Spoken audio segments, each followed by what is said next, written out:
अचानक कमरे का दरवाजा खुला और फ्लोरा अंदर दाखिल हुई। उसे देखकर कोई भी कह सकता था कि वो किसी तकरीब से आ रही है। उसने सोफे पर बैठते हुए कदरे बेरुखी से कहा, तुम कब आए? मैंने कहा, काफी देर हो गई, लेकिन तुम कुछ नाराज लग रही हो। खैरियत तो है? उसने मुंह फुलाकर कहा, मुझे तुम पर गुस्सा आ रहा है। अगर चंद दिन और तुम्हारे साथ गुजारने पड़ गए तो खुदकुशी करने की हद तक बोर हो जाऊंगी। मैंने हैरत से कहा, बात क्या हो गई? मैंने तुम पर कोई पाबंदी तो आयद नहीं की। तुम कहीं भी जाने आने के लिए मुकम्मल तौर पर आजाद हो। फ्लोरा ने मुझे घूरते हुए कहा, लेकिन तुम्हारी वजह से मुझ पर जो पाबंदियां मादाम क्लारा की जानिब से आयद कर दी गई हैं, उनका क्या होगा? मैं क्राउन क्लब चली गई थी। वहां मादाम क्लारा का फोन आ गया और मुझसे जवाब तलबी की गई कि मैं तुम्हें छोड़कर होटल से क्यों हटी। ये पहला मौका है कि किसी से इस तरह बराह रास्त जवाब तलबी की गई हो, और अब मैं तुम्हारे रहमो करम पर हूँ। मैंने एक तवील सांस लेकर कहा, ठीक है, मैं मादाम क्लारा को मुत्तला कर दूंगा कि तुम मेरे साथ खुश नहीं हो, ताकि मुझसे तुम्हारी जान छूट जाए। फ्लोरा बेयकीनी से मुझे देखने लगी। उसने कहा, तुम्हें मालूम है इसका नतीजा क्या होगा? मुझे तुमसे अलग कर दिया जाएगा और तुम अपनी लक से महरूम हो जाओगे। मैंने कहा, जबरदस्ती के सौदे मुझे कभी पसंद नहीं रहे। अगर तुम मेरे साथ इस कदर नाखुश हो तो मजबूरन मुझे वही करना पड़ेगा जो मैंने कहा है, चाहे इसका नतीजा कुछ ही क्यों ना निकले।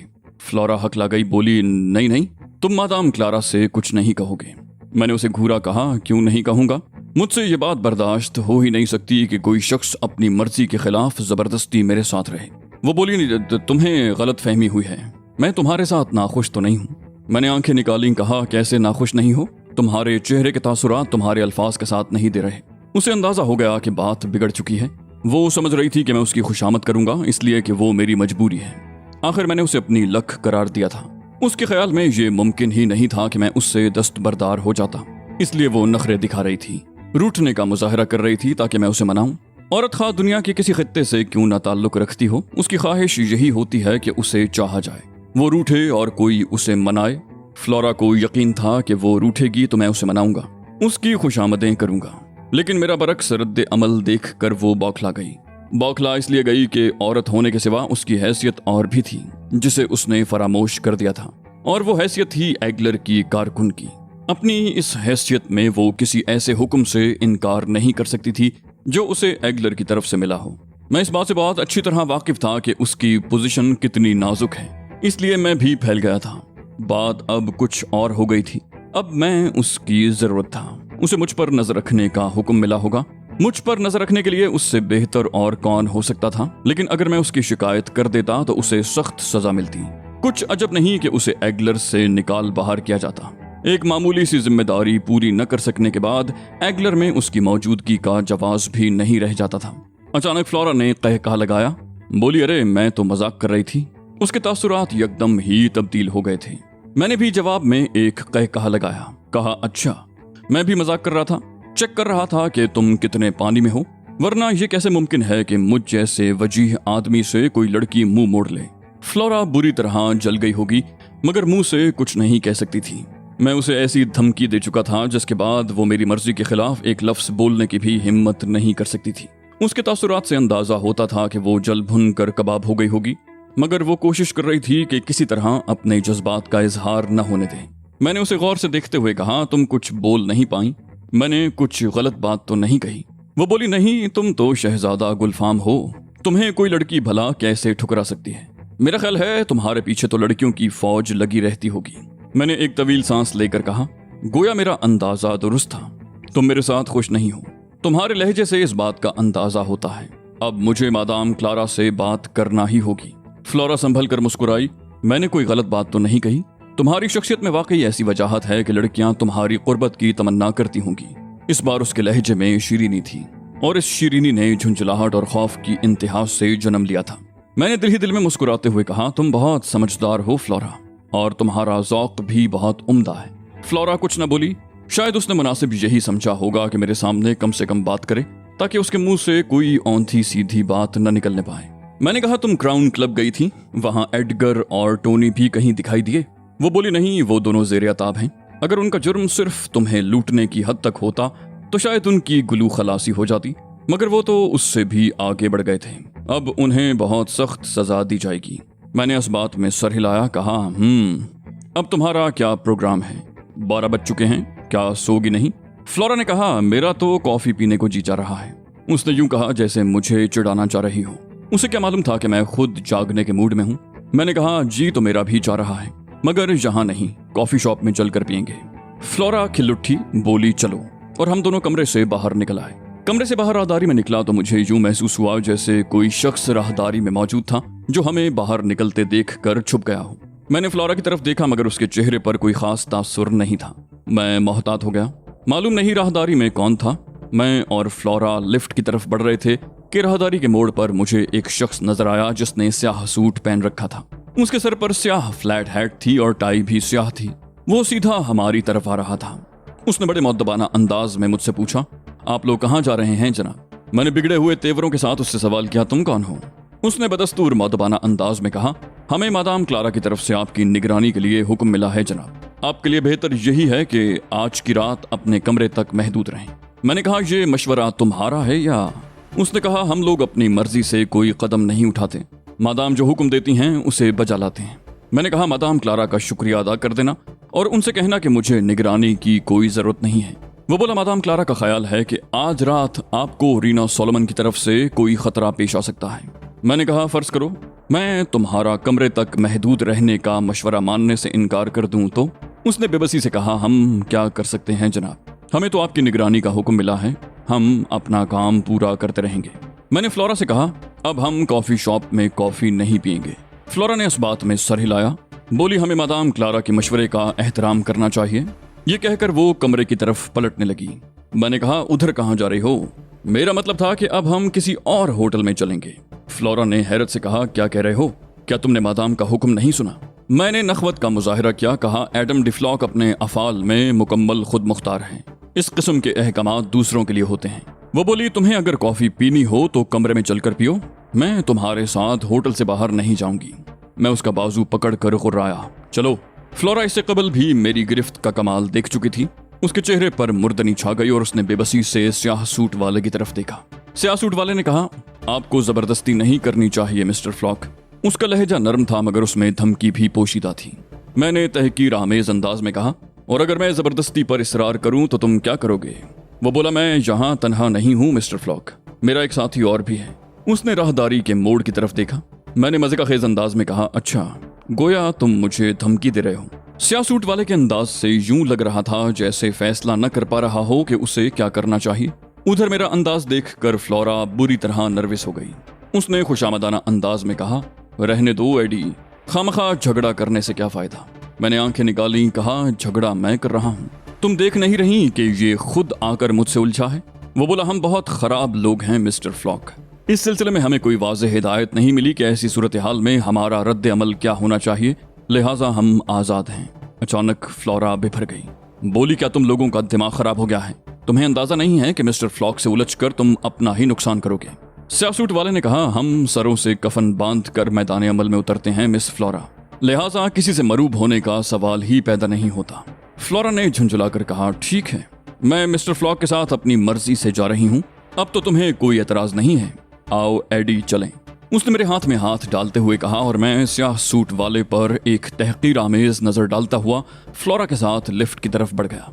स्याह सूट वाले के चेहरे पर नागवारी का कोई तासुर नहीं था। वो एग्लर का बाकायदा तरबियत याफ्ता एजेंट मालूम हो रहा था। फ्लोरा ने लिफ्ट में नीचे उतरते हुए कहा, तुम वहशी आदमी हो, बिला वजह दूसरों से उलझने के मौके ढूंढते फिरते हो। मैंने झुंझला कर कहा, फिर वही बात, वो खुद आकर मुझसे उलझा था और तुम मुझको ही इल्जाम दे रही हो। फ्लोरा ने जिच होकर कहा, अच्छा बाबा, जो तुमने किया वही ठीक था, दूसरे तमाम लोग गलत हैं, बस एक तुम ही ठीक हो। मैंने खुश होकर कहा, अब तुमने एक माकूल बात की है। और फ्लोरा बेजारी से दूसरी तरफ देखने लगी। ग्राउंड फ्लोर पर पहुंचकर हम लिफ्ट से बाहर निकले। फ्लोरा ने मुझसे कहा, जिद छोड़ दो, हम यहीं कॉफी पी लेते हैं। मैंने कहा, एडम डिफ्लॉक अपने फैसले तब्दील करने का आदी नहीं है। और मैं फ्लोरा की तरफ देखे बगैर होटल के बैरूनी दरवाजे की तरफ बढ़ गया। फ्लोरा मेरे साथ साथ आ रही थी। बाहर आकर मैंने एक गुजरती हुई टैक्सी को हाथ देकर रोका और उसे बंदरगाह के इलाके में चलने को कहकर फ्लोरा के साथ टैक्सी में बैठ गया। रात के 12 बज चुके थे, इसलिए टैक्सी ड्राइवर ने मीटर से दुगने पैसे तलब किए और मैं उससे बहस किए बगैर तैयार हो गया। फ्लोरा ने टैक्सी में बैठने के बाद मुझसे पूछा, हम कहाँ चल रहे हैं? वो पीछे रह जाने की वजह से ये नहीं सुन सकी थी कि मैंने टैक्सी ड्राइवर से कहाँ चलने को कहा है। मैंने कहा, कहीं न कहीं तो जा ही रहे हैं, जब पहुंचेंगे तो तुम खुद ही देख लोगी। फ्लोरा बोली, तुम बहुत जिद्दी बल्कि झक्की आदमी हो। आखिर उनकी बात मान लेने में क्या हर्ज था। मादाम ने जो भी फैसला किया है तुम्हारे मफाद में ही किया है।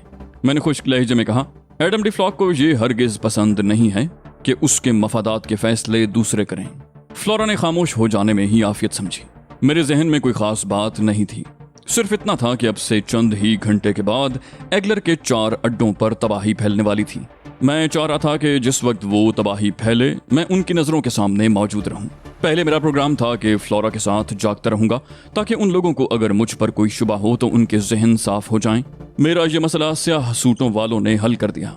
उनके टोकने पर मेरा रद्द अमल अली जार खान का नहीं बल्कि एडम डी फ्लॉक का रद्द अमल था। एडम डी फ्लॉक जो शुरू से ही एक जिद्दी और खुदसर शख्स के रूप में मंजरेआम पर आया था, जिसने किसी से मरूब होना सीखा ही नहीं था और जो हर फन मौला था। टैक्सी ड्राइवर की आवाज ने मुझे चौंका दिया। बोला, किस तरफ जाना है जनाब? हम बंदरगाह की तरफ जाने वाली सड़क पर पहुंच चुके थे। मैंने टैक्सी ड्राइवर से कहा, बस यहीं रोक दो। उसने टैक्सी रोक दी। मैंने टैक्सी से उतरकर किराया अदा किया और फ्लोरा का हाथ थाम कर फुटपाथ पर चढ़ गया। फ्लोरा ने हैरत से कहा, यहाँ तुम किस लिए आए हो? ये इलाका तो जराइम पेशा लोगों का अड्डा है। मैंने हंसकर कहा, और मैं बहुत शरीफ आदमी हूँ। तभी 2 स्याह फरिश्ते मेरा ताकुब कर रहे हैं। मैंने उस कार की तरफ इशारा किया जिसमें वो दोनों स्याह सूट वाले मौजूद थे। फ्लोरा बोली, वो तुम्हारी हिफाजत पर मामूर किए गए हैं और तुमने तहैया कर लिया है कि उनके काम को ज्यादा से ज्यादा मुश्किल बना दोगे, और ये कि तुम हरगिज शरीफ आदमी नहीं हो मगर अपने हुलिये से बदमाश नजर नहीं आते। मैं फ्लोरा का हाथ थामे एक शराब खाने की तरफ बढ़ रहा था। फ्लोरा ने हैरत से कहा, ये तुम क्या कर रहे हो? मैंने कहा, मुझे मालूम है यहाँ कॉफी नहीं मिलेगी मगर मैं तुम्हें शहरी पिलाऊंगा। फ्लोरा ने भिन्ना कर कहा, तुम्हारा दिमाग खराब हो गया है? मैं ऐसे घटिया शराब खाने में नहीं जाऊंगी जहाँ कोई आदमी भी कदम रखने से पहले एक बार गौर जरूर करता है। मैंने कहा, एडम डी फ्लॉक जो कह देता है वो करके रहता है। अगर तुम नहीं जाओगी तो मैं तुम्हें उठा कर ले जाऊंगा। तुम मुझे अच्छी तरह जानती हो। फ्लोरा खामोश हो गई। वो मेरे साथ बस घिसट रही थी। उसे मालूम था कि मैं किसी को भी खातिर में नहीं लाता। फॉक्स स्ट्रीट का हशर वो अपनी आंखों से देख चुकी थी। फ्लोरा ने एक बार फिर मुझे रोकने की कोशिश की। बोली, तुम्हें शायद अंदाजा नहीं है कि ये कितना खतरनाक इलाका है। यहाँ के शराब खानों में शहर भर के बदमाश जमा होते हैं। मैंने कहा, तुमने पहले बता दिया होता तो मैं पहले ही यहाँ का रुख करता। मुझे अफसोस है कि अब तक इस बात से ला इल्म रहा। फ्लोरा ने आखिरी कोशिश करते हुए कहा, और यहाँ से वापसी के लिए सवारी भी नहीं मिलती। सरे शाम ही यहाँ सन्नाटा छा जाता है। मैंने कहा, वापसी की परवाह ही मत करो, हमारे स्याह फरिश्ते मौजूद हैं। वो हमें किसी मुश्किल में देखकर हमारी मदद जरूर करेंगे। उस वक्त तक हम शराब खाने के दरवाजे पर पहुंच चुके थे। फ्लोरा बुरी तरह नर्वस हो रही थी। उसे यकीन नहीं आ रहा था कि जो कुछ मैंने कहा है उस पर अमल भी कर गुजरूंगा। मगर मैंने शराब खाने का दरवाजा खोला और फ्लोरा का हाथ थामे हुए अंदर दाखिल हो गया। अंदर दाखिल होते ही ऐसा मालूम हुआ जैसे हम जन्नत से जहन्नम में आ गए हों। बाहर जितना सन्नाटा था अंदर उतना ही शोर था। बाहर हवा साफ थी और अंदर की फजा में जहर ही जहर था। शराब के अलावा दीगर मनशियात भी आजादाना इस्तेमाल हो रही थी। सिगरेट और चरस के धुएं के मरगूले शराब खाने की फजा में चकराते फिर रहे थे, जैसे वो शराब खाना नहीं कोई मछली बाजार हो। ज्यादातर मेजें आबाद नजर आ रही थीं, मगर चंद खाली भी थीं। हमारे शराब खाने में दाखिल होने के चंद लम्हों के अंदर अंदर पूरे शराब खाने में सन्नाटा छा गया। नशे में धुत शराबी हरीस नजरों से फ्लोरा को घूर रहे थे। फ्लोरा के अलावा वहाँ कोई और लड़की नजर नहीं आ रही थी। वो इलाका ही ऐसा था कि घटिया दर्जे की तवाइफें तक वहाँ का रुख करने से घबराती थीं। मैंने चंद लम्हे दरवाजे में रुककर इधर उधर निगाहें दौड़ाईं और फिर फ्लोरा की कमर में हाथ डालकर एक खाली मेज की तरफ बढ़ गया। फ्लोरा की हालत इतनी बुरी थी कि उसके जिस्म का आधा खून तो जरूर खुश्क हो गया होगा।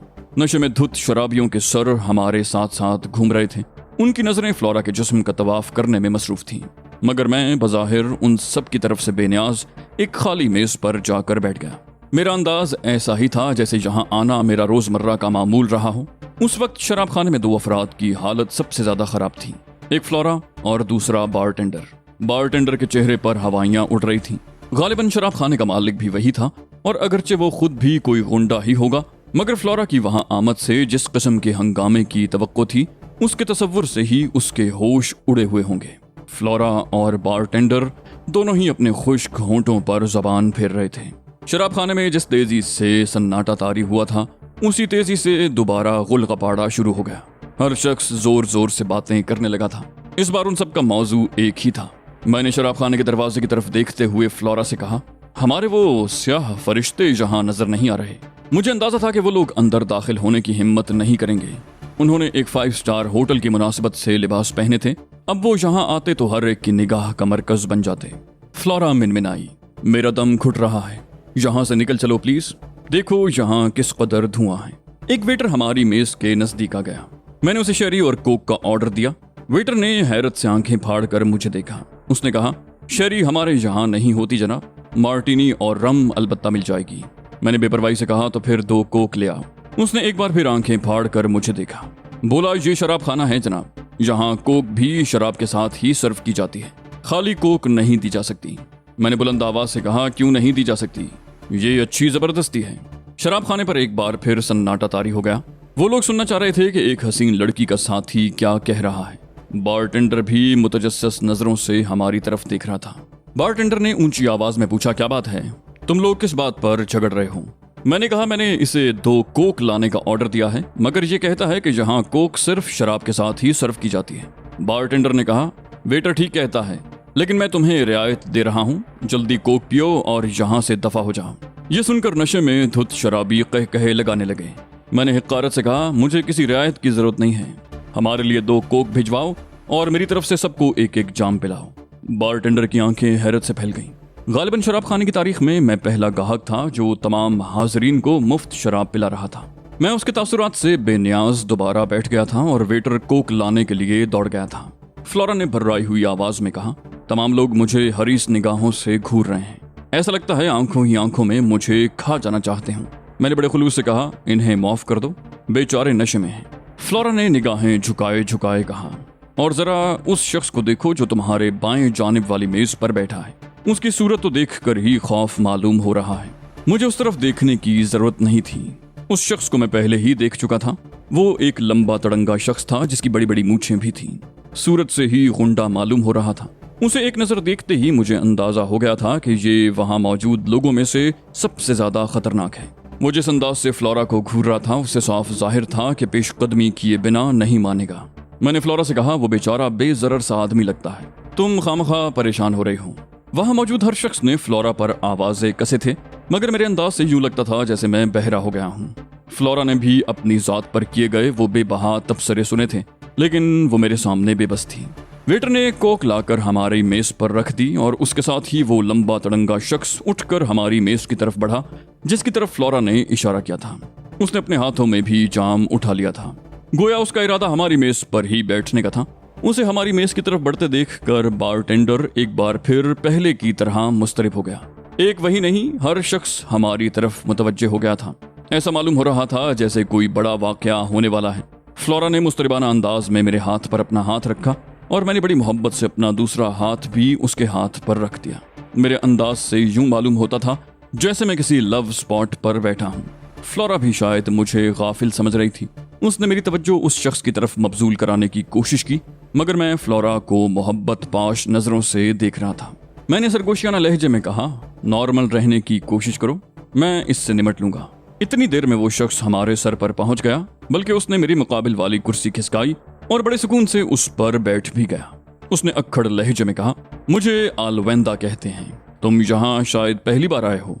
मैंने तमस्खराना अंदाज में उसकी तरफ देखा, कहा, हाँ, और ये जगह मुझे इस कदर पसंद आई है कि अब मैं यहाँ रोज आया करूंगा।